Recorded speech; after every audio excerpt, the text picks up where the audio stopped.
नमस्कार, आप देख रहे हैं गौरव भारत न्यूज और मैं हूं आपके साथ वैशाली। रीवा में ट्रक ट्रांसपोर्ट एसोसिएशन द्वारा आज रीवा शहर के यमुना प्रसाद शास्त्री मुकबधिर बच्चों के बीच पहुंचकर ट्रक ट्रांसपोर्ट एसोसिएशन के पदाधिकारी ने बच्चों को चश्मा और खाने की सामग्री फल वितरित किया। आइए आपको सुनाते हैं रीवा ट्रक एक्सपोर्ट एसोसिएशन ने चर्चा करते हुए क्या कुछ कहा। रीवा से अविनाश तिवारी की रिपोर्ट।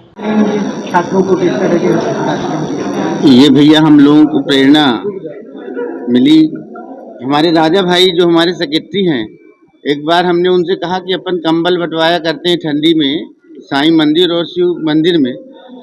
तो राजा भैया यहाँ तो कई लोग हमारे समाज सेवी लोग यहाँ पे आते हैं और कंबल जो भी उनके पास सामान रहता है, किसी का जन्मदिन या कुछ तो बंटवाते हैं। तो हमने कहा अपना संगठन रीवा मोटर ट्रांसपोर्ट कई दसों वर्ष से कंबल का वितरण शिव मंदिर में करता आ रहा था।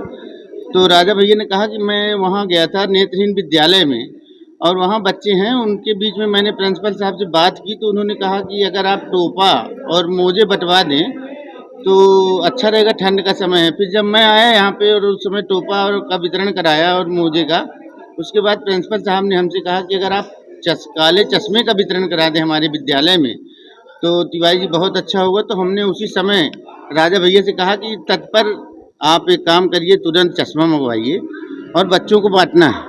तो राजा भैया ने कहा कि थोड़ा सर ने कहा कि गर्मी के समय जब धूप होने लगती है तब बच्चों को ज़्यादा दिक्कत आती है। तो हमने कहा मार्च में बंटवा दें तो कैसा रहेगा प्रिंसिपल साहब से। तो प्रिंसिपल साहब ने कहा बहुत अच्छा है, आप मार्च में बंटवा दीजिए।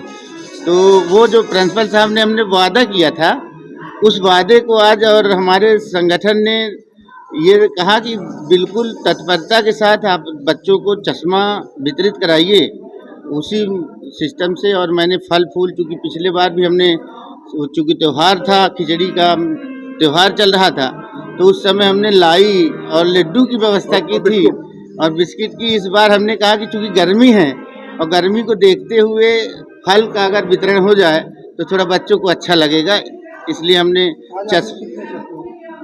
भैया हमने 85 चश्मे, जो सर ने बताया था कि 85 से 80 लड़के, 80 से 85 लड़के रहेंगे, उसी हिसाब से हमने 90 चश्मा लिए हैं। अब देखते हैं कितने बच्चे हैं, उस हिसाब से सर को बाकी दे देंगे जो बचेंगे।